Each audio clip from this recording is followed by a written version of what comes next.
بسم الله الرحمن الرحيم.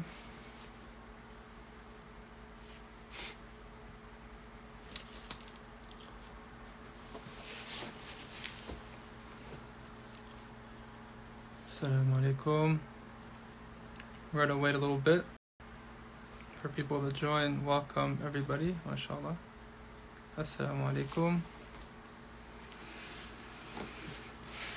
Lovely evening here in Chicago. Alhamdulillah. Alaikum salam, Ruji.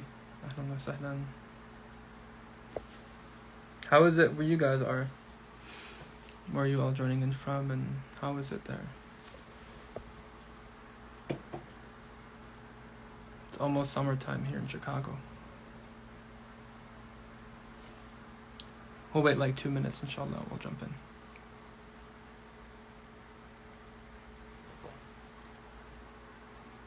Drinking some green tea. What are you guys drinking?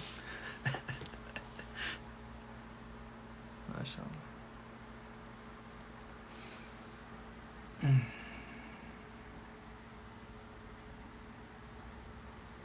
1:30 a.m. in the UK. Yeah, it's quite late there. Inshallah, you can benefit and then hit the sack, inshallah ta'ala. Get some good sleep tonight. I was thinking about whether I should record this or not. We'll see what comes out, what comes up, what comes out.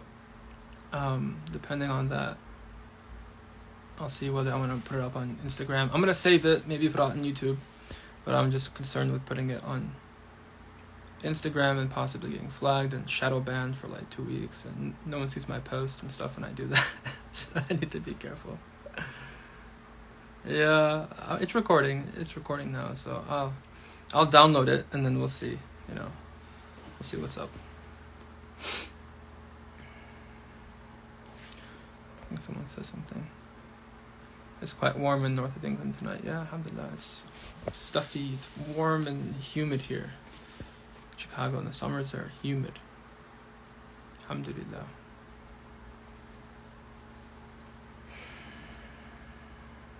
So you guys are welcome to also share questions about the topic that you'd like me to answer. I'm going to maybe have like a 20-30 minute presentation or so. Just chat, really. No, I don't have anything too formal. Just wanted to offer some things for you guys.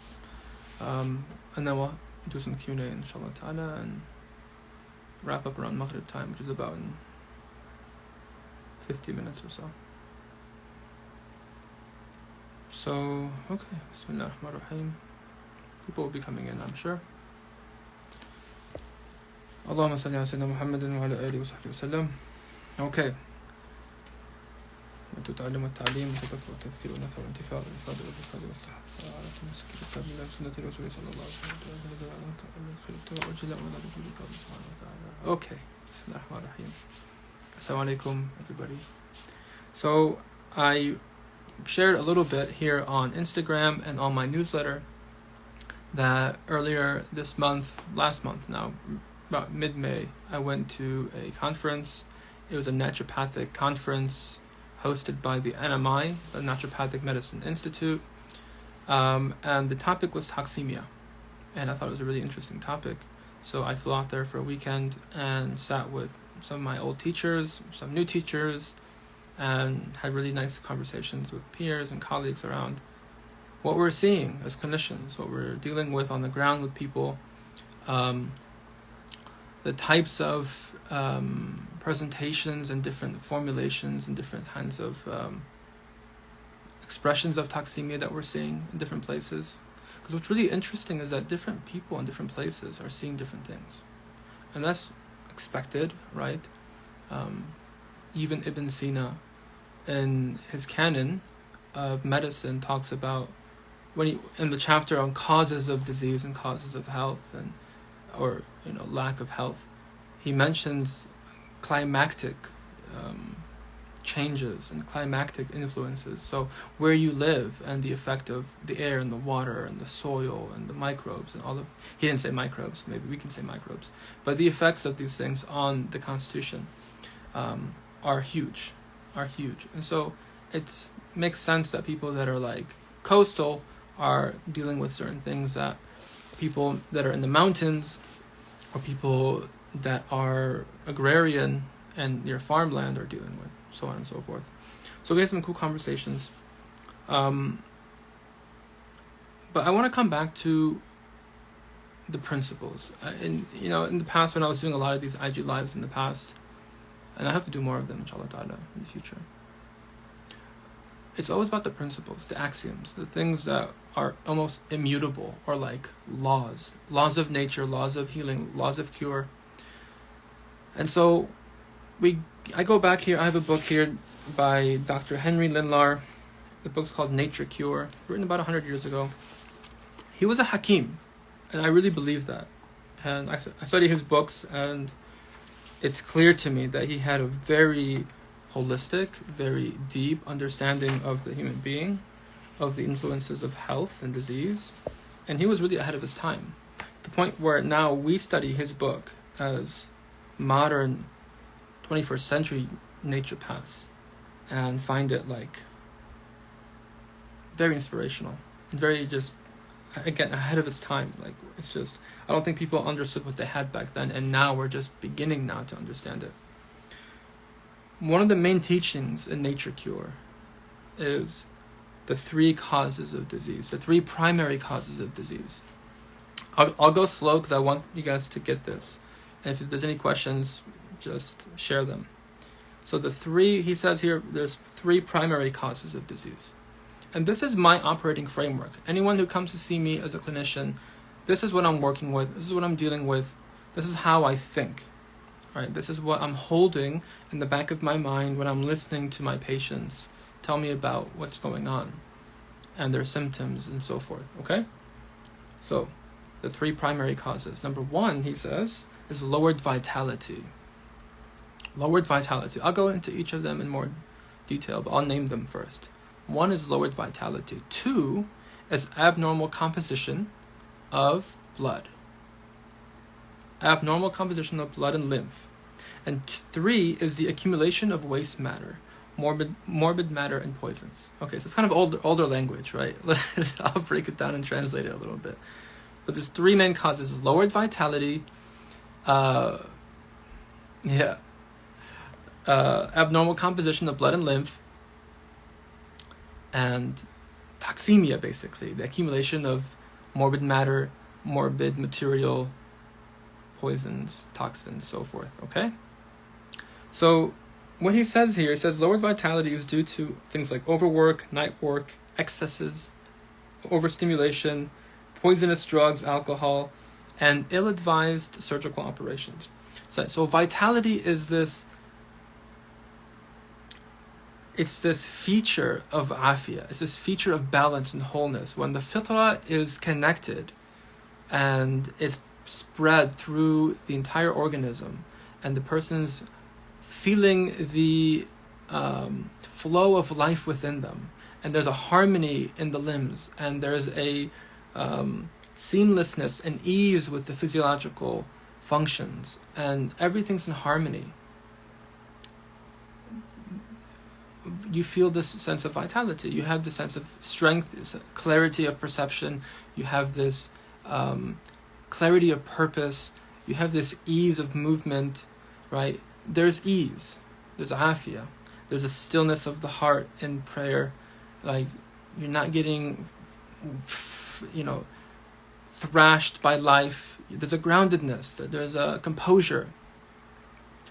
And there's a light in the eyes. If you want to see vitality, look at a healthy child. MashaAllah, may Allah give us healthy children, and may keep our children healthy. You see a healthy child, that hasn't been poisoned in different ways. They have a spark in the eye. There's something to the way they shine. Their eyes sparkle. What is that? That's vitality in a nutshell, right? The Chinese have different words for the vital force, the vital principle. They have Jing, and they have Qi, and they have Shen. Shen is what shines forth in the eye. That's that sparkle. The Chinese would call that Shen. And that's a function of the heart, an expression of a healthy heart, right? And you find there's even people that are accomplished spiritually, you'll find that their eyes sparkle, that they have this mysterious, magical, if you will, quality to them. MashaAllah.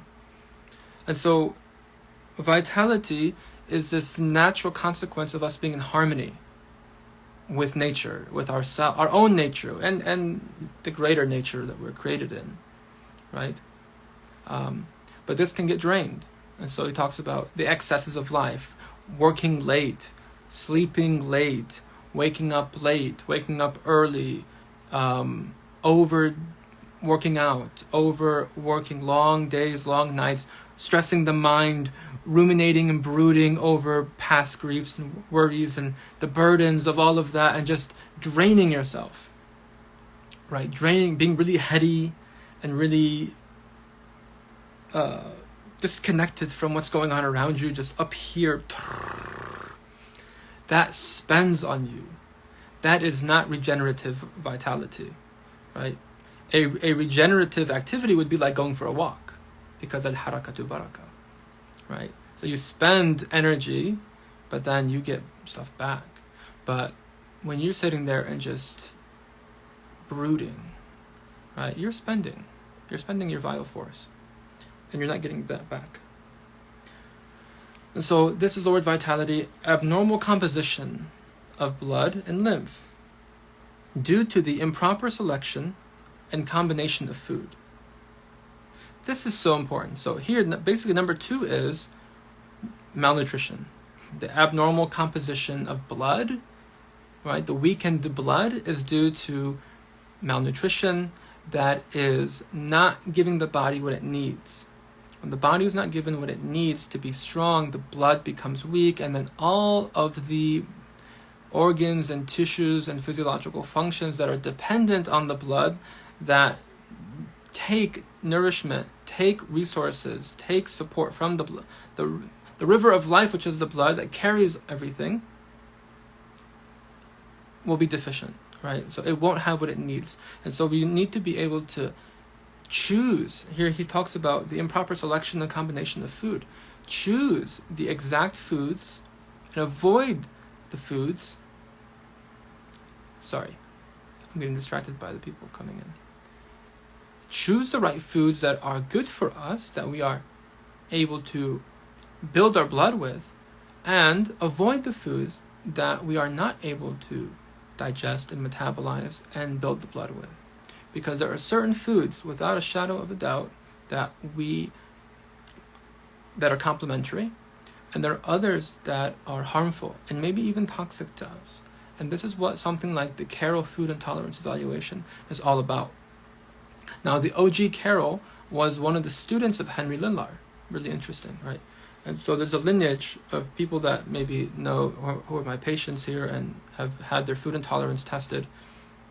You know that, or you may know that, or you may remember from me talking about it, that OG Carroll, his student was Harold Dick, and Harold Dick taught Jared Zeff, and Jared Zeff is my teacher, who taught me.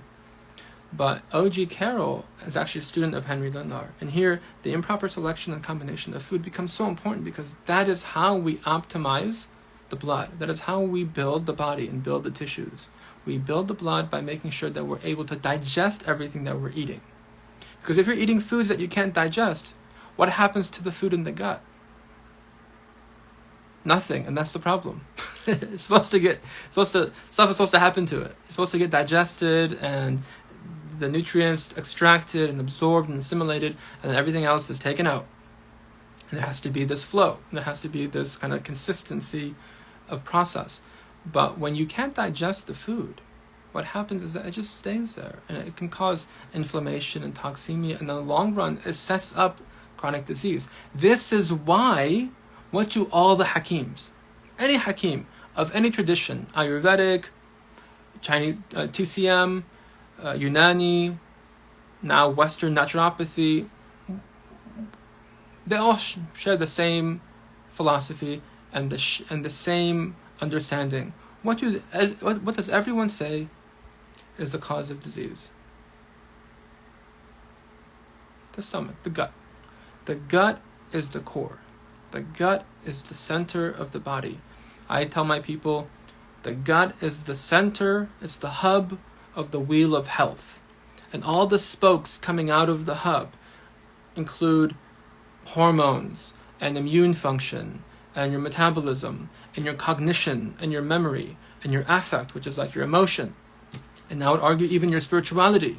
Everything is a spoke coming out of the hub of the wheel, which is the gut, right? Hippocrates said all disease starts in the stomach. The great Hakim al-Harith ibn Kalda said, "Al-mi'datu baytu da' wal-hamyatu ra'su dawa." The stomach is the house of illness, and the individualized regiment, the individualized diet is the best of all treatments, right? That's the basic understanding of every Hakim, right? If honestly, like, I would go so far as to say that if you go to someone, and I'm not here to cancel anybody, I'm just saying, this is my invitation for you to know what to look for, right? Just to know what's really important in practitioners and so forth. If no one talks about the gut, if no one asks you about your diet, if no one starts you off by removing your intolerances or removing foods that are inflammatory or are incongruent with the Constitution and giving you something in its stead, they're probably not going to be able to help you very much. And it's probably better to avoid them because they're missing the fundamental piece, right? They're missing the fundamental piece. You know, it's like, I still am amazed that people can go to medical school and be clinicians and not study nutrition. And not even them, forget the schools. The schools maybe are compromised and bought out by big pharma, whatever. The individuals themselves not knowing that that's a problem and maybe studying nutrition on their own or something. Like, I just don't get it. You know, like, how can you not see that every physiological process in the body, every physiological process in the body is dependent on what you eat? It's a fact. That's a scientific fact. If you want to hear that word science, you know, it's a scientific fact. And so the abnormal composition, right? That one of the causes of disease is malnutrition, a weakening of the blood, and then subsequently of the body and the lymph and so forth. And third, finally, and this is what we're trying to get to today. It's all connected, right? But it's the main core and crux of today. The accumulation of waste matter, morbid matter, and poisons due to the first two causes, which is abnormal composition and lowered vitality, and then overeating, use of alcoholic and narcotic stimulants, drugs, vaccines, accidental poisoning, and the suppression of acute diseases. I mean, really amazing, you know, that he goes, the suppression of acute disease. You know, Hippocrates said, if give me a fever and I'll cure anything. Give me the capacity to mount a fever in a patient and I'll cure anything. That's Hippocrates. Because the acute disease, the acute process, is a huge healing force. It is the body's vital force scrambling for balance. It's its attempt to correct, which is amazing, right? And now that needs to be caveated, and it's not always so simple and so forth. But in a healthy person, in a healthy, vital person, right? Like a healthy child, for example, the acute process is actually something to be celebrated in some way. And I know that can make people uncomfortable. But that's something that you find even people like Steiner had an amazing understanding, Dr. Rudolf Steiner. And if you want a deep understanding of medicine, I would also encourage you to read his works alongside Henry Limlar. They both actually were peers. They lived around the same time. And they both had very complementary views on the acute process, which is that it was a developmental kind of initiation. Because you find kids, you find them all the time. If you have children, you probably know this, that your child has like a stint of fevers, whether they're teething fevers or just any other fevers. As soon as they get better from those things, if they have, you know, depending on when they get them, but if they haven't like walked yet and they're crawling, they'll start walking. And if they haven't, you know, maybe a few months later, if they haven't started talking yet, they'll start talking, right? Whatever the next developmental milestone is, they're probably going to get closer to it in the wake of recovering from the acute illness. Why is that? Because in some way, look how Allah Ta'ala challenges the vital force. He prompts, He catalyzes the response of the ruh in the body by like triggering it. Right? And this is a lesson for all of us. We know in the spiritual path even that those that are closest to Allah and who Allah in some way wants for Himself more are more tested, are more tried, because there's something of a push-pull there. That you're heated up, you're triggered, you're activated, and then that activation of your intention, of your vital force, of your tawbah, of your fasting, of your cleansing the body, of your taking of natural substances to remove the toxicity, to remove the sin of nature that you've sinned with, whatever it is, you make the correction and you come back into alignment. That's the point, right? So the acute fever or the fitna or whatever, it's actually a gift. It's actually a gift, and that's why the people of Allah, they say that, times of tribulation are celebrated. Subhanallah, and that when people, even the Sahaba, when things were easy, they would actually get they would get uneasy, and that when things were uneasy and difficult, they would be hopeful and expanded because they knew that the help was coming. Right? They knew that they were in process. They knew that there was a logic to this. That Allah was holding them and taking them through a process, and they were developing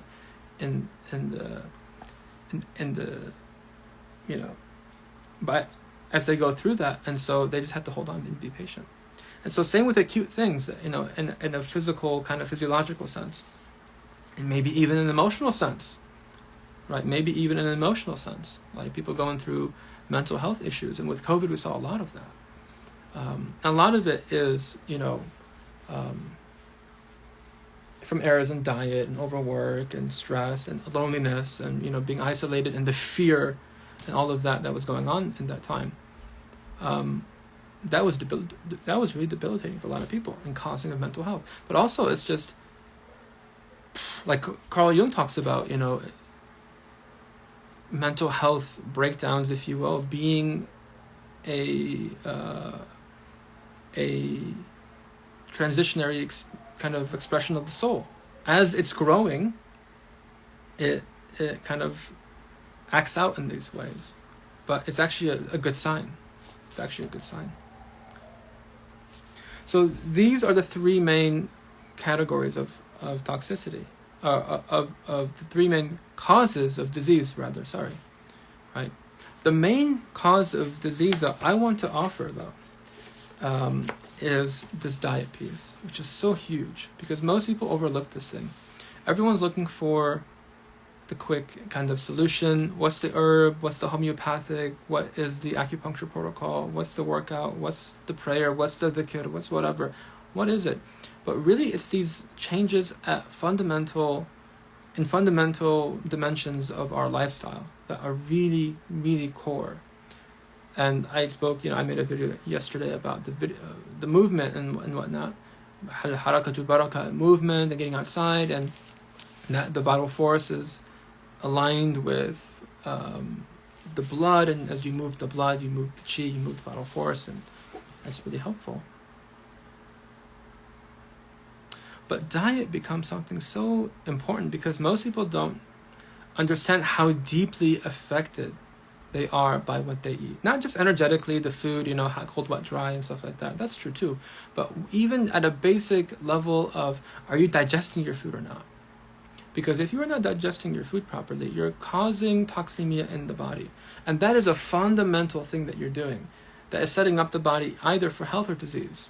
That's just every day you're either encouraging the body through your diet, you're setting up the foundation. You're either encouraging it to health or you're setting it up for disease, right? It's like, it's a daily choice in some way. And that's how we have to kind of be able to reframe it. Like every day's a new day, and what will you choose? you now know the effects of these things on your body, on your physiology, on your mental health, on your spiritual health. You know, I have a teacher that says good character, and this from like a Sufi perspective, like a tasawwuf framework. He says good character begins in the stomach. It's just an amazing thing to say. Good character begins in the stomach. Ajib. You know, that's an amazing teaching.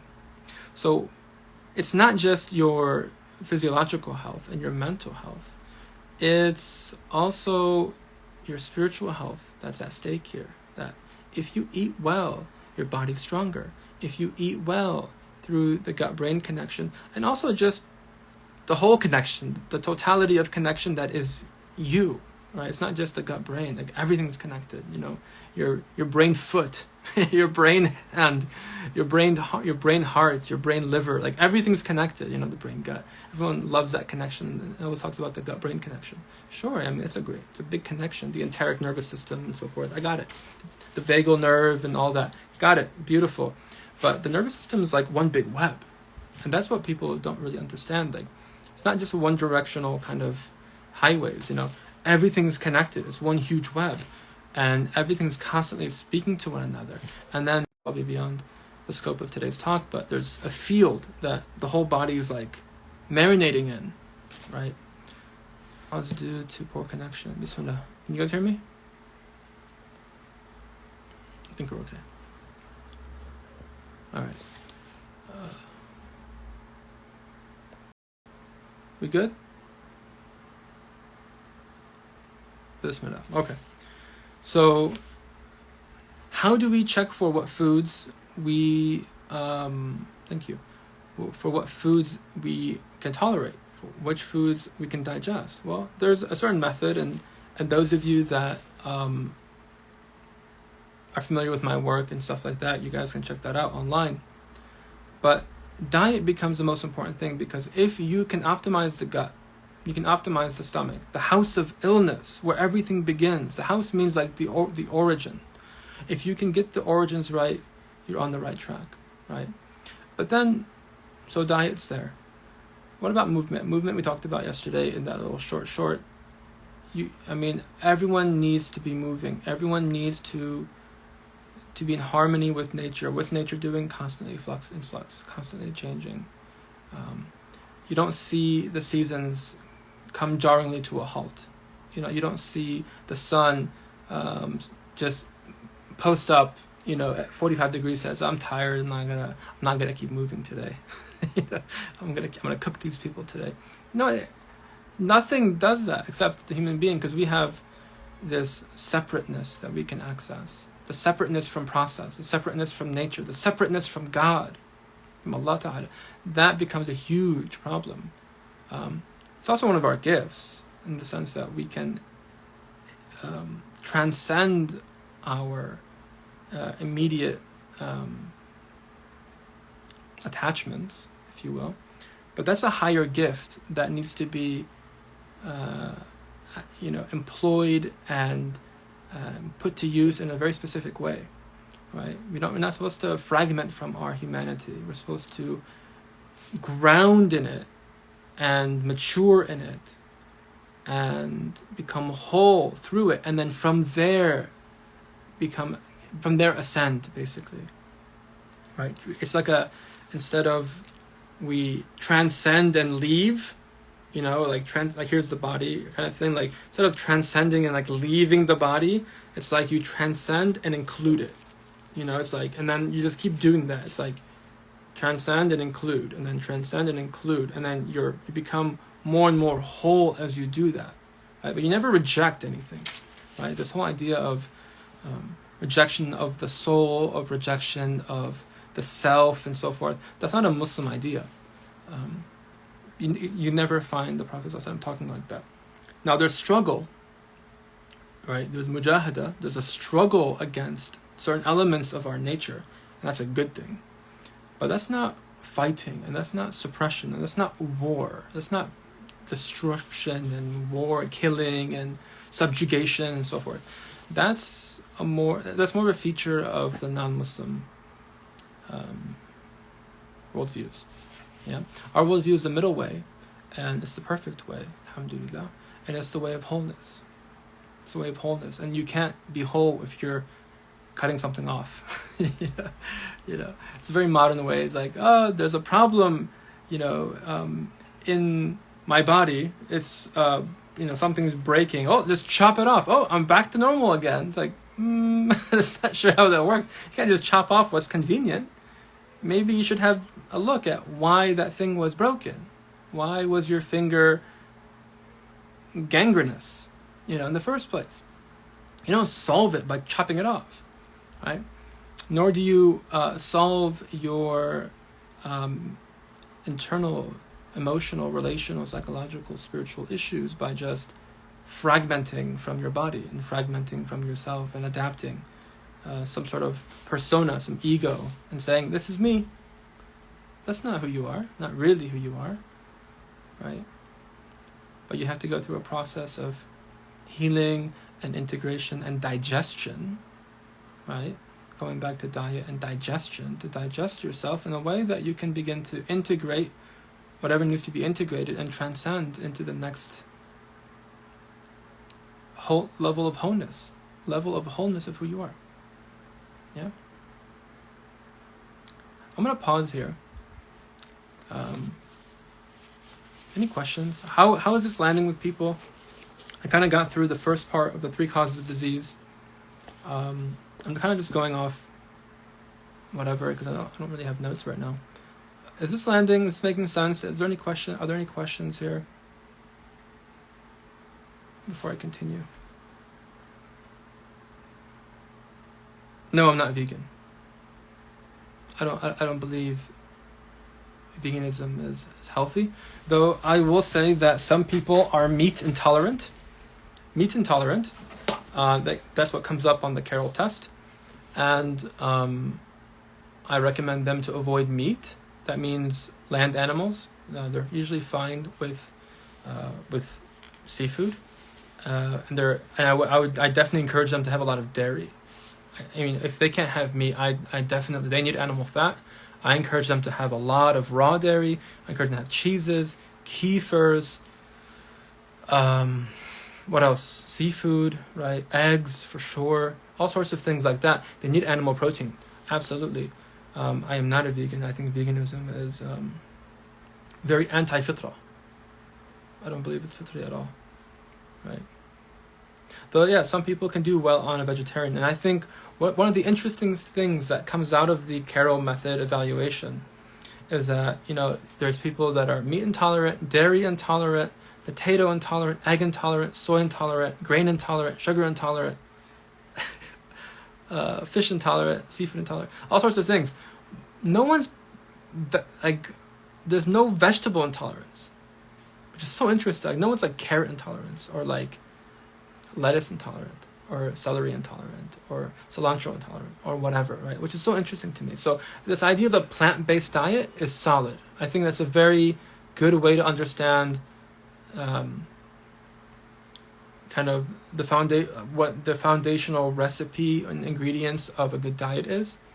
But it has to be individualized. You have to from my perspective, check your intolerances. That's the best way to do that.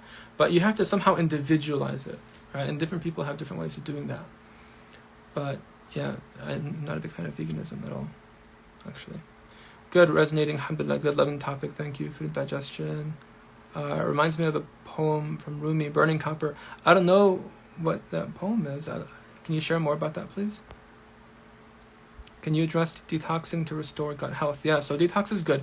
So the first thing with detox, and this is important because this is what we were talking about, for God's sake, talking about toxemia. We should talk about detox. Good. I have to be careful because I can't be giving recommendations for people to go off and start doing detox by themselves, and that can get dangerous for them, and it's bad practice for me to do that. But just in general, the first thing is first, right? We have to remove the intolerances. We have to remove any of the noxious influences on the system. So starting with the gut, because we always start with the gut. Remove your intolerances, right? Just stop feeding your body things that it cannot digest. The body already uses, wallahu alam, but people estimate 60% of our energy, of our vitality, let's say. Our vitality is used, 60% of it, to digest food. It's a lot of energy to use, right? So if you're eating well and eating foods that are digestible, and you're maybe taking some herbs before meals, like bitter herbs to help stimulate gastric function and enzyme, secretion from the stomach to help break down these proteins and foods and stuff like that. Wonderful, right? You should have, maybe you can bring it down to like 40%, 30% of your total vitality being spent on digestion. And that's why actually fasting is so encouraged when you're going through an acute. And even in chronic, healing, if you really want to detox properly, and you want to be able to have as much vitality, if you will, as much vital strength to detox, to recover, to heal as possible. And if 60, 50, whatever percent, 70, 80, right, percent of your energy is being used in digestion, why do you think we fast? We fast so that the body's like, I don't got to use this energy for digestion anymore. I can use it elsewhere for repair and for correction and for elimination and so forth, right? So that's why we fast. So the major thing, if you want to detox, is take out any noxious influences in your diet, remove your intolerance, initiate a fast. I mean, I encourage people just generally to do intermittent fasting. I found it really useful. Now, there's some people that, depending on their hormones and diabetic status and stuff. I mean, there's certain situations where I tell people maybe it's not a good idea. Maybe like pregnant women, I tell them to eat more, and nursing women and stuff like that. But, there's certain situations where that's not the case. But for most people, I tell them intermittent fasting is wonderful. I really think that's a good way of doing it. Whether you do time-restricted fasting, so just go from 7 p.m. to 7 a.m., so just at nighttime, or you go, the 16-hour fast from 7 p.m. to 10, 11 a.m. next day. Find your flow with it, but I do encourage that. And then, what we want to do is stimulate the vital force, right? Anytime you detox, you want to be able to stimulate the vital force. So you do that in different ways. You do that, most fundamentally with exercise. You can also do that with, with hydrotherapy. And there's certain ways that you can do that with even saunas and steams and showers and stuff like that. We do a constitutional hydrotherapy in clinic, using hot cold towels and e-stim, an e-stim machine with leads on the back to help relax the muscles and stuff like that. But also homeopathy and acupuncture for sure, where you're not adding substance. All these things, you're not adding anything to the body. You're moving what's there. Right? Does that make sense? When you are detoxing, you don't want to add anything. Again, notice what I talked about. Removing, fast, limiting the food, taking out your food intolerances. You want to limit what you're doing, limit the input into the system, and then without adding anything, you want to be able to help the body move what's there. Because usually toxemia is a function of stagnation, stasis. If the body was working perfectly fine, we wouldn't be toxic. We wouldn't accumulate these things. But because of our overstresses and our excesses and, just the world that we're living in, even Henry Lindlar's world in 1920, whatever, he wrote, I think this book 1920 or so, his final edition of it. I think he wrote it multiple times. But it's a whole different world, pre-post World War I, the big thing was radio. It was ooh, we got radio. It was that was the extent of the radiation. That was the extent of the technology there. It was before TV. It's just a whole different world. Pharmaceuticals weren't in full swing yet as much. So we're dealing with a much different human being, a different organism, right? The modern human being is way different than what Ibn Sina and Hippocrates and Samuel Hahnemann and Henry Lindlar saw. Just a whole different organism, really, a whole different species almost, you know. Homo sapiens modernus or something. It's a modern human being, it's different species. But and then you want to activate certain organ systems, right? So the typical organs that are used in detoxification are the liver, the kidneys, and the lungs. So after establishing good gut health, using bitter herbs, I really like.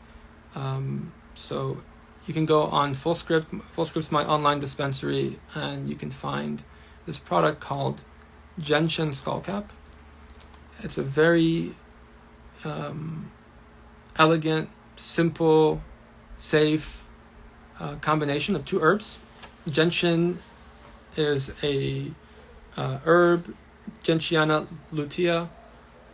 It's a bitter principle herb. It's probably one of the premier bitter principle herbs, and it helps secrete gastric function, right, acid production, so forth.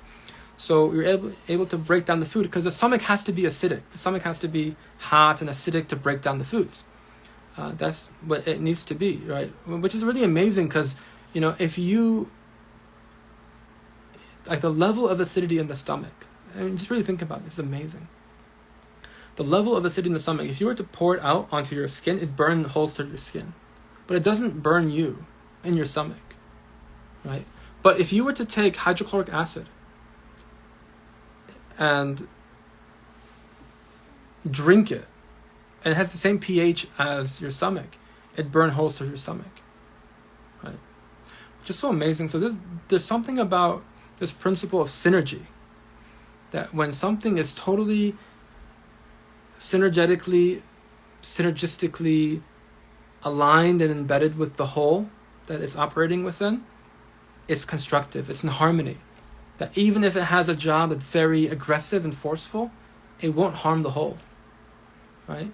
It's really amazing. But if you take it out of its place, it'll harm the whole. But if it's in its right place, it serves the greater whole. The stomach, with this huge pot of acid and heat, is able to be right in the core of us and not burn holes through our tissue. It doesn't, you know, leak out and burn our intestines. And I mean, at worst, we get some heartburn. You know, it does come up maybe into our esophagus. We get some heartburn, but that's like the worst of it, right? And that's usually a pretty easy fix. It's generally a pretty easy fix. And the fix for that generally is actually to increase acid production. Take bitters. It's very gentle. Yeah, I mean, Gentiana is very, very gentle. But it works. It's powerful, right? And so it's actually not taking antacids. It's actually taking more to support function. All right? We support function. Allopathic philosophy suppresses function, which is, it's a great kind of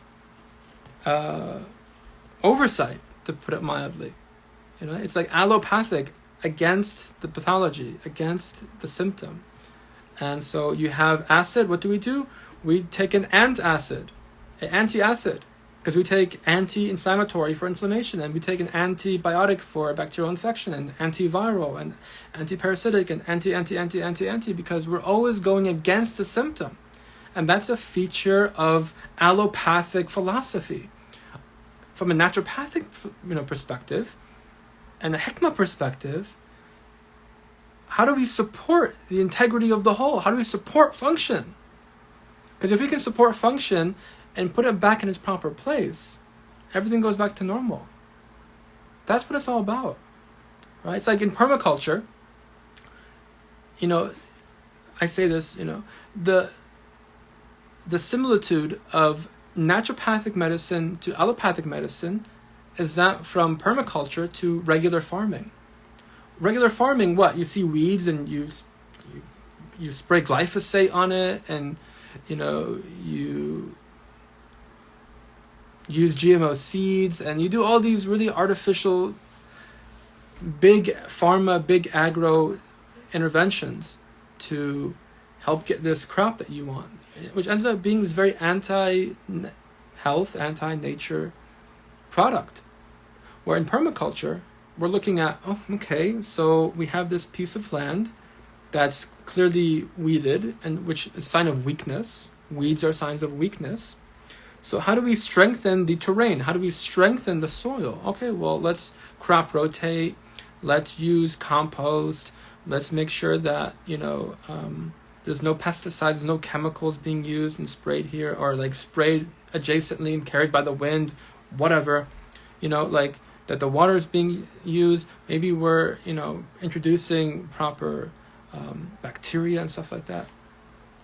This is something that is typical. I mean, this is something natural in the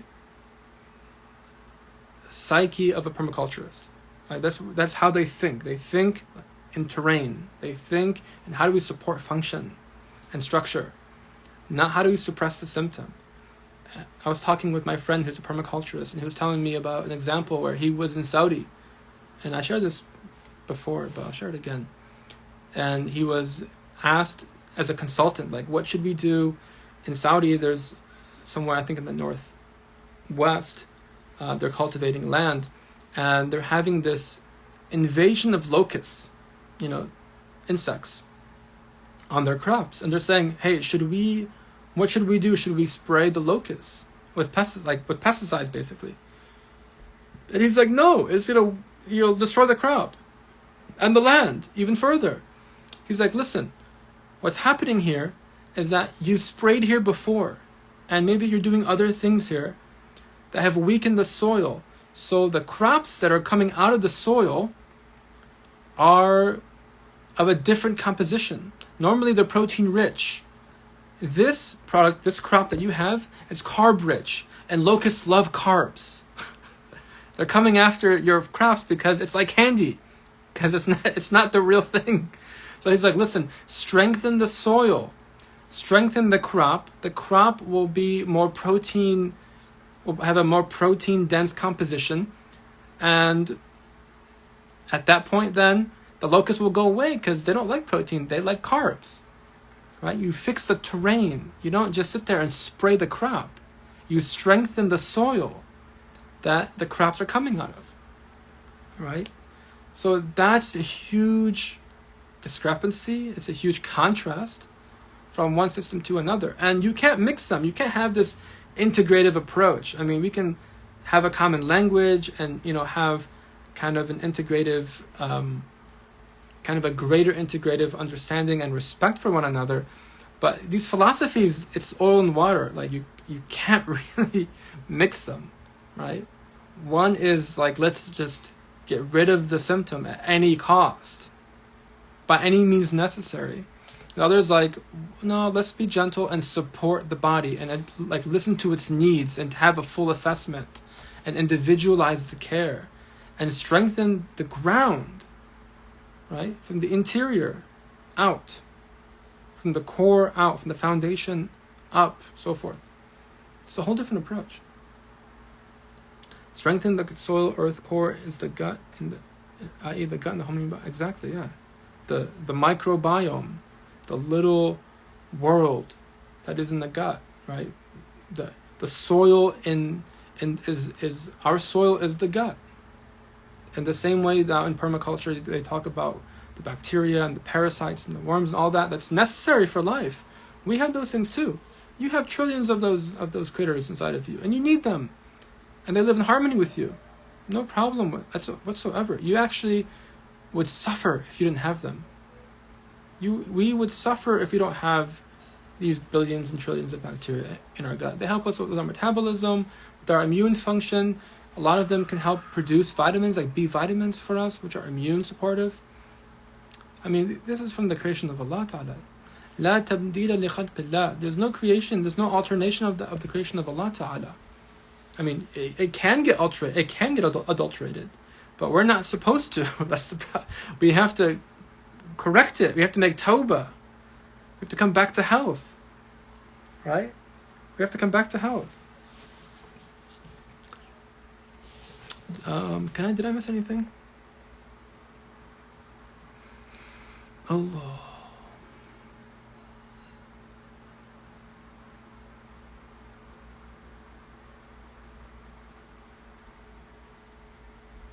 Can gut imbalance be corrected to reverse autoimmune disorders? Absolutely. Absolutely. Now, autoimmune disorders are signs that the body is compromised, for sure. Like chronically compromised. And so there needs to be an intention to make changes and stick with these changes. And what becomes a struggle is that with the autoimmunity, there's also typically like a mental emotional component as well that makes it difficult to hold fast. There's usually a self-compromising. This is what I've noticed with my autoimmune people, is that there's usually a very like self-sacrificing. Like these people are the helpers.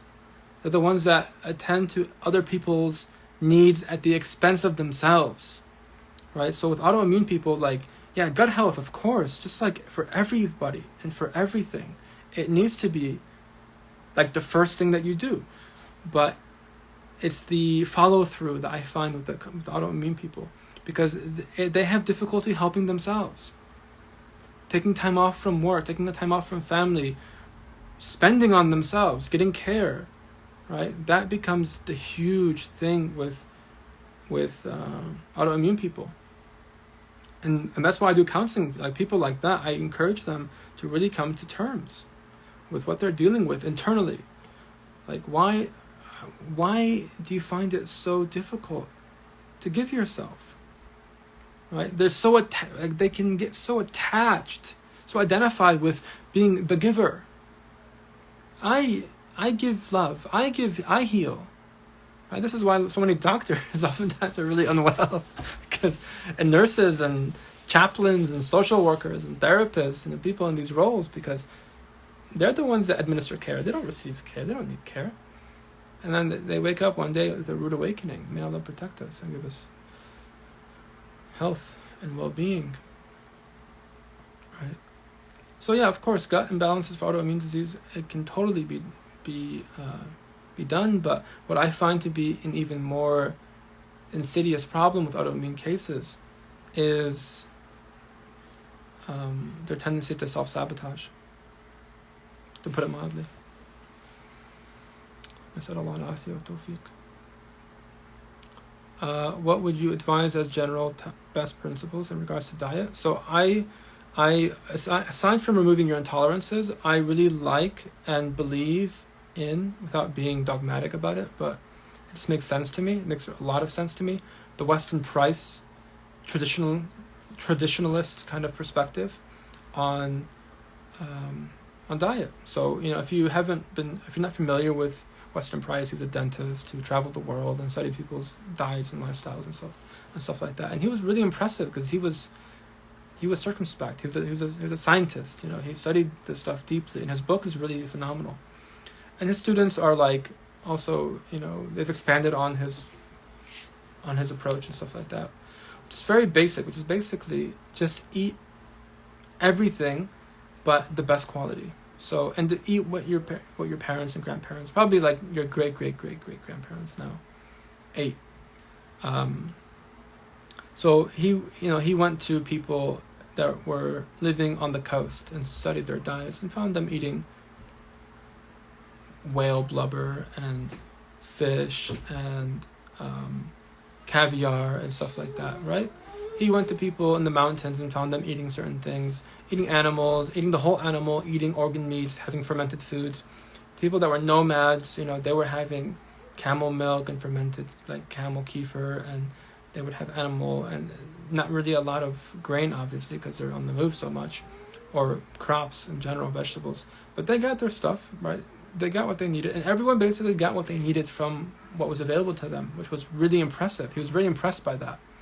And again, this is from the blessings of Allah Ta'ala, that everyone, regardless of where they lived, whether they're agrarian, are they nomadic, are they coastal, are they mountain people, whatever, wherever they were, they got the nutrition that they needed to survive and thrive, beyond even just survive. They were strong people. They were people of fitrah. They were people of civilization, of language, of poetry, of spirituality, everywhere in the world. That's really impressive, right?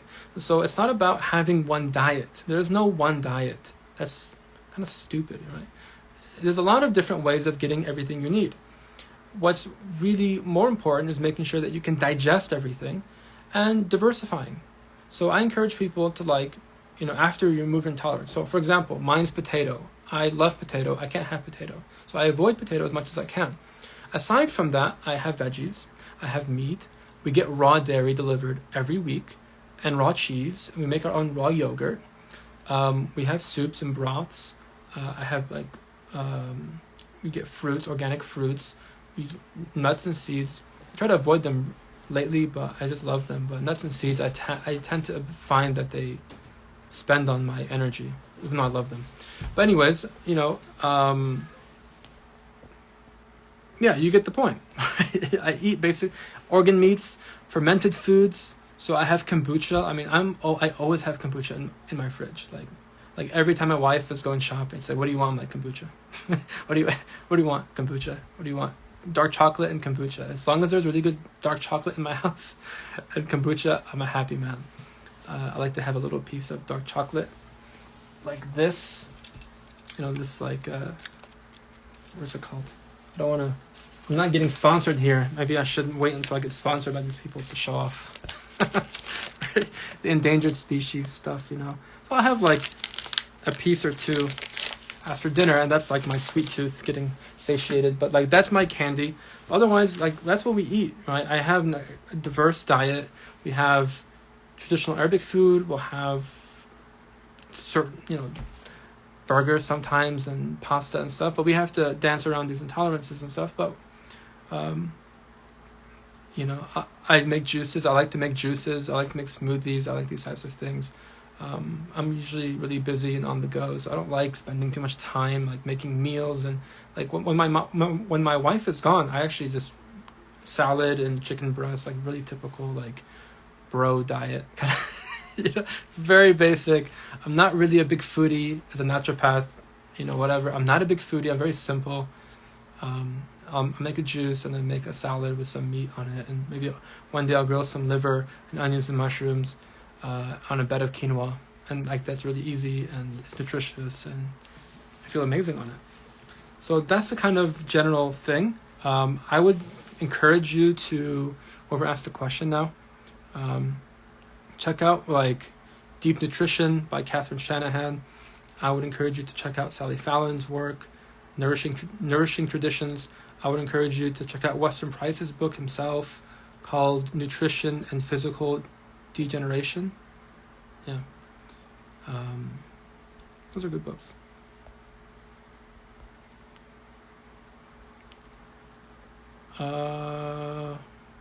Emotional stress manifesting on skin via breakouts and consequent scarring. What would you recommend? Well, emotional stress manifesting, I would explore the emotional stress. What's going on there. Usually the body is set up so whatever you're seeing was already there. The stress tends to kind of just catalyze it, So it probably was already there before the stress. It's not like the stress is causing breakouts. It's kind of just triggering them. Allahu Alam, God knows best. But these are things that I've observed. So everything we've talked about would apply, making sure you're setting up the gut, you're digesting your food properly, you're moving your body every single day, you're sleeping properly. There's so many things we didn't talk about. I should have been more structured with these things, but it's alive and, I'm just hanging out with you guys. But these are things that, once you align your diet and your hydration and your sleep and your exercise and your spirituality and your relationships and your purpose of life and all of that,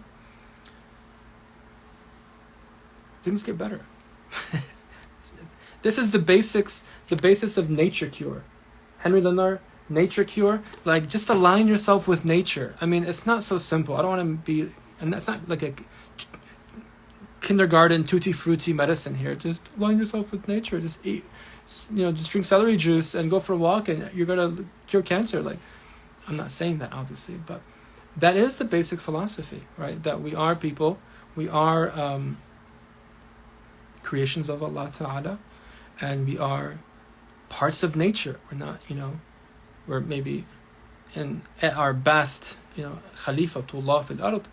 We are caliphs of God, deputies of God in creation, but we're still in creation. We're part of creation. We're made of the stuff of creation. And so we still operate by the laws of nature in some way, if you will, the axioms, laws, whatever, the habits, the patterns of nature. They still are at play within us. And so we have to understand them. And why do you think all the ulama, all the people of Allah, they say, Man arafa nafsahu, arafa rabbahu. Whoever comes to know themselves knows their Lord. That is timeless wisdom. That goes back to the Greeks. That's written on the temple of the Greek philosophers and the Greek goddesses or whatever, all that stuff. But this is a deep hikmah, it's an ancient hikmah. Man arafa nafsahu, arafa rabbahu. And I consider, wallahu alam, I'm open to having this clarified or corrected, but man arafa nafsahu is the domain of hikmah. It's the domain of medicine, of healing. And then man arafa rabbahu. Whoever knows himself is the domain of hikmah, and whoever knows their Lord, or thus knows their Lord, is the domain of tasawwuf, of spirituality. And so part of hikmah is getting to know yourself, getting to know your temperament, your constitution, your nature, the nurture part of you, your strategies, your adaptations, your patterns and processes and habits and all that jazz. That's all who you are, right? And the more you can understand that, the more you can begin to harmonize with that. The more you can begin to understand and bring things under control. And with agency and the heart as the king. The heart is the king of the body. And the center and the core of the body. Bring everything into alignment. That's our way. That's the Muslim way. We bring into harmony, into whole. That's the middle way of the Prophet ﷺ. We don't reject anything, right? And so we want to be able to bring these things back into balance. And so we have to know ourselves, know what works. There may be something I tell someone, and then they find that it doesn't work for them. And I'm like, great, I'm happy you gave me back feedback. You know yourself more. I do my best from my perspective, my learning and my experience and whatever. But you're the boss of you. I want to know what you experience after a month under my treatment plan. And then I will totally change everything depending on what you tell me, right? Oh, doc, it didn't work. Cool. I have something else. I needed that feedback because I thought maybe it would work, but clearly it didn't. Let's try plan B. I have plan G, so let's explore this together, right? But it's you have to know yourself. And the greatest kind of gift of this work is seeing people come into greater understanding of themselves, of their nature, of who they are, of who they're not. Maybe they believe that they were something, and they're not. That's a huge gift to be able to see that. That's not me. I've been told that I was this and I was that, and I'm nothing but a this and nothing but a that, and I won't amount to this and I won't amount to that. And then you finally can see through that veil, that thick, murky attachment your nafs had to that belief. And you dissolve it, that connection to that false belief of yourself. And you come back into your heart. What a gift that is. A beautiful gift, right? Because there's a toxicity to those types of ideas. I'm talking about toxemia. There's a toxicity to trauma and its implications and what happens in the wake of trauma. Trauma isn't the event, right? Trauma is not the event of what happens to you. Trauma is what basically you do to yourself as you adapt and compensate the trauma. Allah, right? Everything's from you. This is our teaching, the Prophet ﷺ. Your greatest struggle is with that was which between your two shoulders, your two sides. You're the problem, and you're the healing, and you're the solution. It's all you. It's all here. La ilaha illallah. So we have to come to know each other and to know ourselves, and inshallah also one another eventually, right? But we have to know ourselves. This is the great work, and because what's the alternative, that we don't know ourselves, that we don't harmonize with our natures. What does that mean about us? What does that mean about the way we're living our lives, our one life, our one attempt at our one opportunity here? What does that mean if we don't know who we are? Right? It's like sad, it's subhanAllah. So we ask Allah Ta'ala for tawfiq, we ask Him for afiyah, we ask Him for clarity, we ask Him for His support, His fadl. Allah is a shafi, Allah is the one that guides. There's a guidance in this, there's a healing in this, that He governs totally and utterly, right? Even if there are laws of nature and we can do some gut support and liver support and understand our traumas and stuff like that, this runs in parallel to our spirituality. Because He's the one that heals. Allah, He's the one that does everything. Allah's the doer. We do our best within our understanding of what pleases Allah and what Allah wants for us. But Allah's the one that makes the shift. Allah is the one that inspires, the change, the transformation, the growth. So we ask Allah Ta'ala for tawfiq. This is the heart of hikmah medicine, is that you see Allah as the doer. It's not the healer, it's not you, but you are necessary. You are the subject of the change. The healer has a role, the doctor has a role.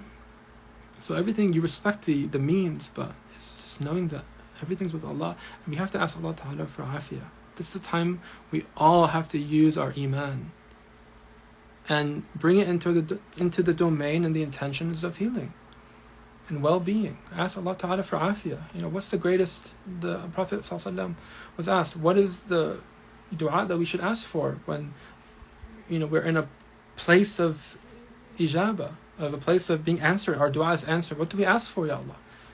As'alullah al-afiyah fi dunya wal-akhirah. Ask Allah for afiyah in dunya and akhirah. There's nothing better than that.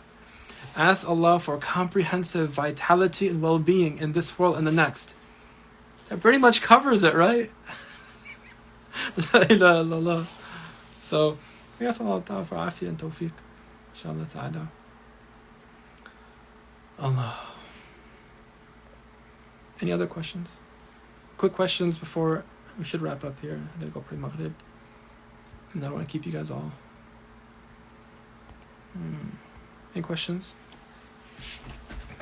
Assalamu alaikum everybody. People have been joining, mashallah. Ahlan wa sahlan. Welcome. If there's no questions, inshallah, we can adjourn. Was this useful? Was this kind of what you were expecting? Not what you were expecting? Because, we could have talked about so many things. 5G and mRNA and all sorts of things, but I thought to maybe talk about the basics first.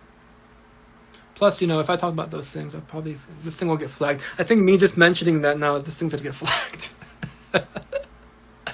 So, alhamdulillah, good, I'm glad. So I'm going to try to save this for whatever it's worth. And we'll see. I might just put it on YouTube. Allah barik fikum. Alhamdulillah. Good. Bless you all. Allah bless you. Okay, so we'll wrap it up, inshallah ta'ala. Subhanakallah wa bihamdi ashhadu an la ilaha illa anta astaghfiruka wa atubu ilayk.